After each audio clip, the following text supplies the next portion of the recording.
Hello बच्चों, जय हिंद। आप सब कैसे हैं? आशा है ईश्वर की दया से आप स्वस्थ और सुरक्षित होंगे।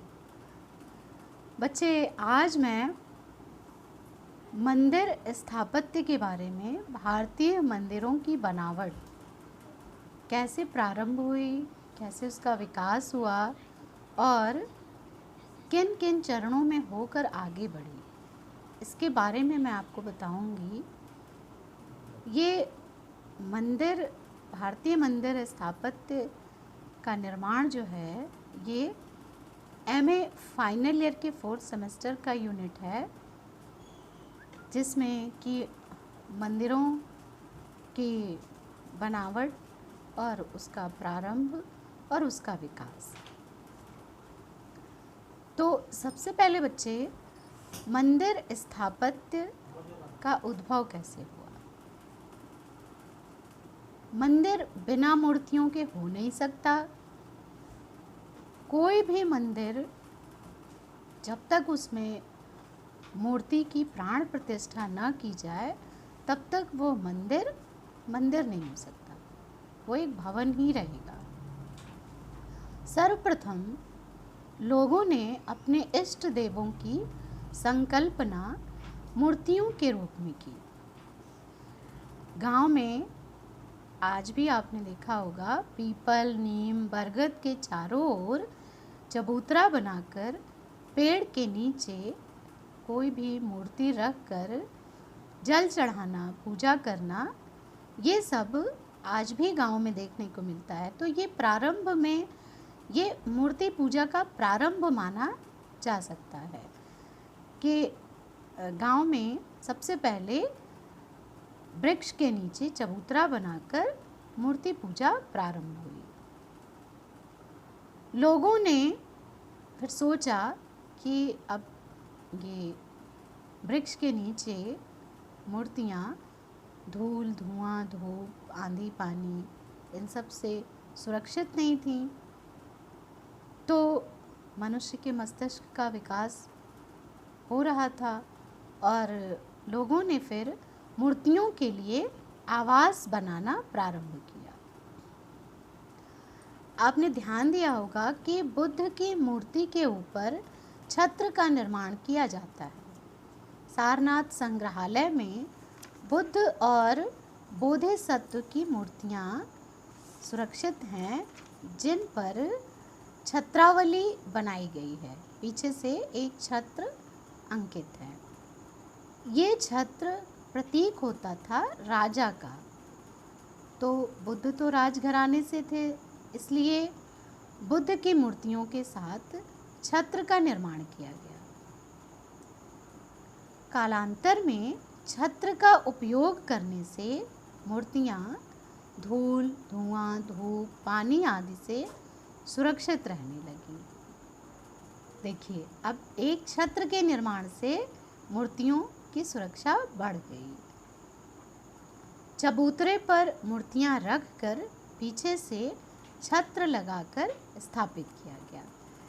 परंतु एक ही यष्टि, यष्टि यानी स्तंभ, यष्टि मीन्स स्तंभ, एक ही यष्टि से, एक ही स्तंभ पर जो छत्र स्थापित था, वो तेज आंधी में गिरने लगा।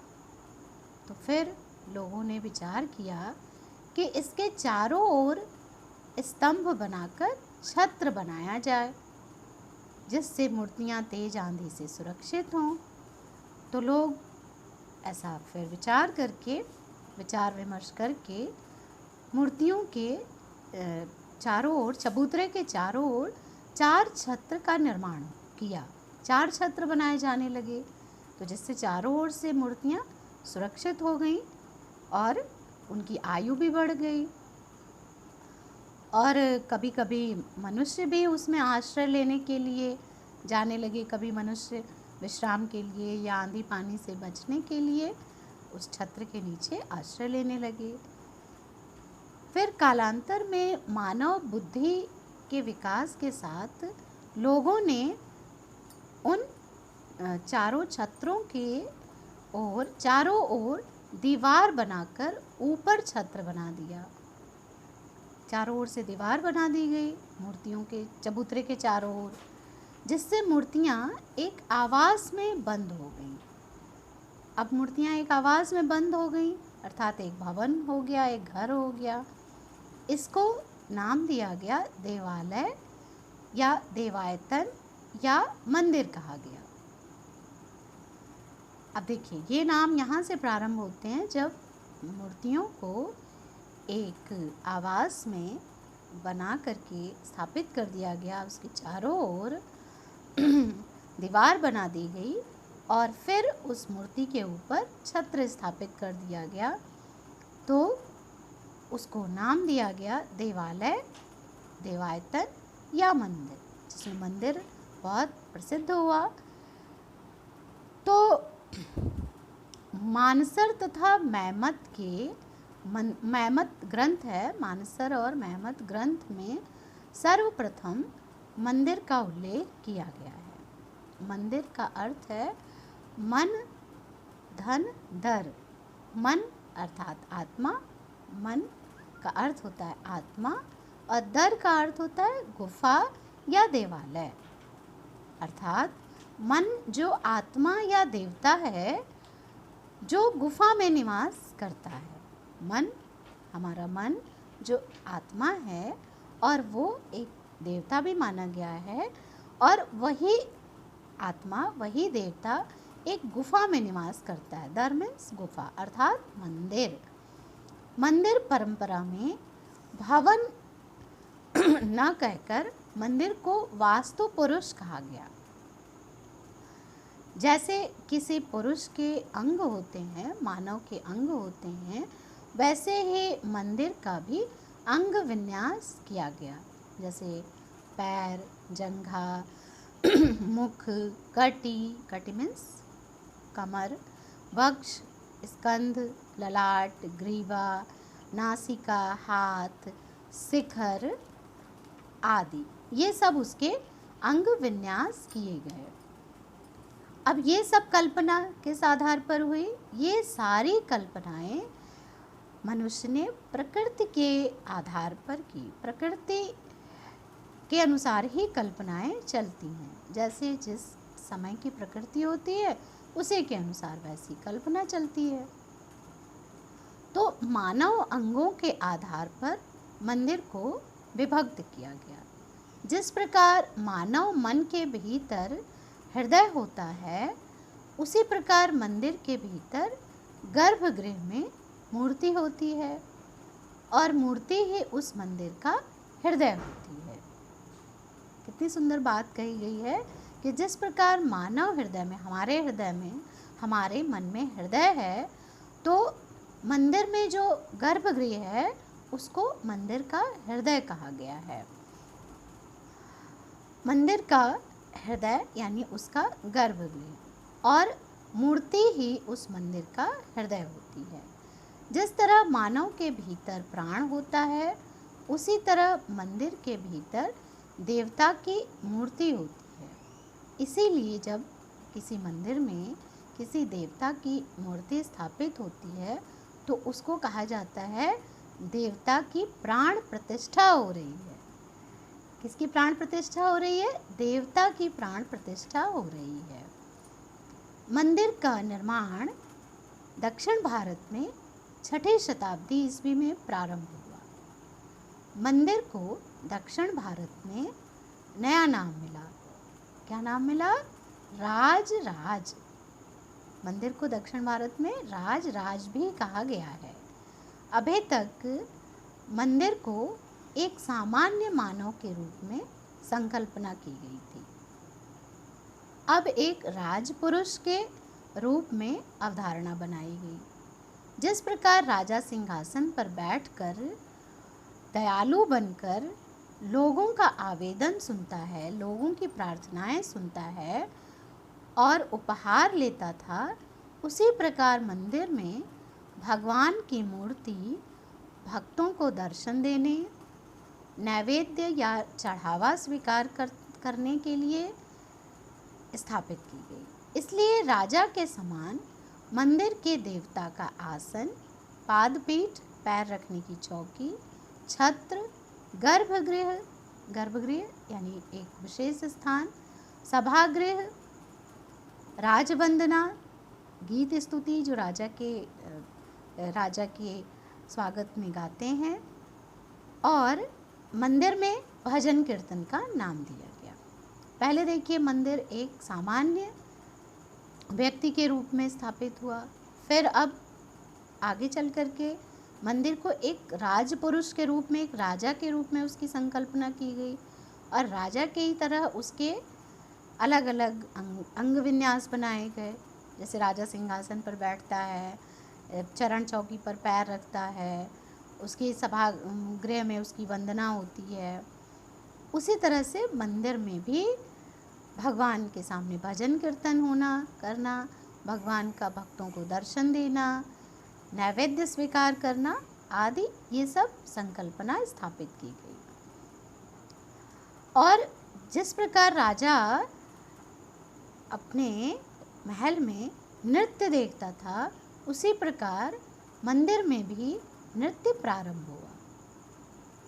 आपने देखा होगा मंदिर में लोग झूमकर नृत्य करते हैं। अब आगे मंदिर को आध्यात्मिकता से जोड़ा गया। अब मंदिर को संपूर्ण ब्रह्मांड कहा गया। अब देखिए, अब राजा से भी काम नहीं चल रहा था मंदिर का, तो अब मंदिर को संपूर्ण ब्रह्मांड कहा गया। मंदिर परिक्रमा प्रारंभ हुई।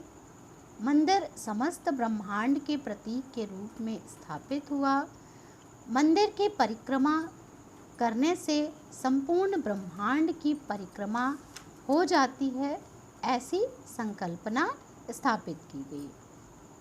अब मंदिर जो था वो पूज्य से आगे बढ़कर ब्रह्मांड बन गया, इसलिए उसे अष्टदिक्पाल, देव, गंधर्व, किन्नर, मनुष्य, पशु, जीव जंतु, देवता आदि का अंकन मंदिर में प्रारंभ किया गया। क्योंकि ब्रह्मांड में तो सभी प्रकार के जीव जंतु निवास करते हैं, रहते हैं, तो इसलिए मंदिर में भी सभी प्रकार के जीवों को स्थापित किया, उनका अंकन किया गया, जिसमें मनुष्य, देव देवी, देवता, किन्नर, गंधर्व, पशु पक्षी, जितने भी प्रकार के जीव जंतु अंकित हो सकते थे, उसी तरह से मंदिर की दीवारों पर अंकित किया गया। मंदिर में उनकी स्थापना की गई।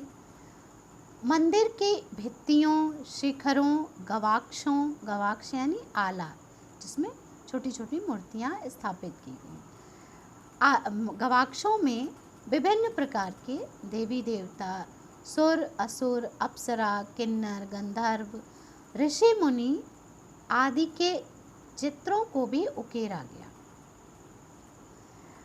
और पूरे ब्रह्मांड की शक्ति मंदिर में समाहित हो गई, ऐसी संकल्पना स्थापित की गई। समाज को चलाने की कोशिश प्रारंभ हुई कि मंदिर अब सकल ब्रह्मांड का स्वरूप है और इसमें संपूर्ण शक्ति समाहित है। अब यहाँ तक तो आपने देख लिया, मंदिर एक सामान्य पुरुष से राजा के रूप में, राजा से पर संपूर्ण ब्रह्मांड के रूप में संकल्पित हुआ। मंदिर प्रारंभ में सामान्य मानव के रूप में था, अब आगे चलकर राजा के रूप में, फिर उसके बाद आगे चलकर ब्रह्मांड के रूप में स्वीकार किया गया। मंदिर में प्रवेश करने के पहले तन मन को साफ रखना बहुत आवश्यक है। आज भी हम सब मंदिर जाते हैं तो नहा धोकर स्वच्छ होकर के, अपने विचारों को स्वच्छ करके, अपने तन मन को स्वच्छ करके मंदिर जाते हैं। तो इसी प्रकार से उस समय भी ऐसी संकल्पना की गई। तो अब दूर दराज से लोग जो आते थे गांव से, तो वो मंदिर में आते थे, तो वो फिर अपने हाथ पैर धोना, अपने को शुद्ध करना अब कैसे संभव हो। तो आपने देखा होगा कि जगह जगह मंदिर के साथ एक तालाब भी मिलता है, या छोटी कोई नदी होती है, या कोई तालाब है, या पानी का ऐसा कोई स्रोत होता है जहाँ पर लोग अपने हाथ पांव धो करके, स्वच्छ होकर के मंदिर में प्रवेश करते हैं।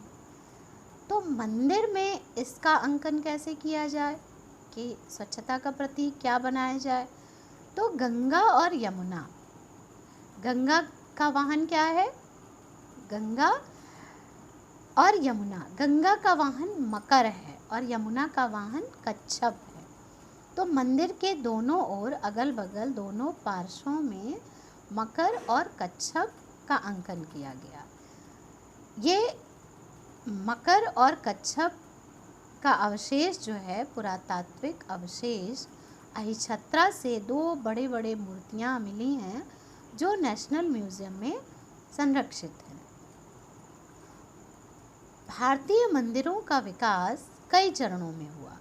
प्रारंभ में खुले में वृक्ष के नीचे चबूतरे पर मंत्र, धूप, दीप, जल, पुष्प आदि से पूजा की जाती थी। फिर प्रारंभ में इन मूर्तियों के स्थान पर पृथ्वी माता, यक्ष आदि के रूप में इनकी पूजा होती थी। और मंदिर का जो पुरातत्व मिलता है वो गुप्त काल से मिलता है। मंदिर का पुरातत्व जो प्रारंभ हुआ, मंदिर का निर्माण प्रारंभ हुआ, वो गुप्त काल से है। गुप्त काल में ही सर्वप्रथम मंदिर के अवशेष मिलते हैं। और अब गुप्त काल में ही देवी देवताओं की मूर्तियाँ, जैसे भीतरगांव, कानपुर का भीतरगांव है, वहाँ से गुप्तकालीन ईंटों का एक बहुत बड़ा मंदिर मिला है।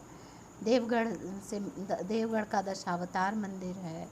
इस तरह से प्रत्येक जगह से गुप्तकालीन मंदिर विशेष रूप से मिलते हैं।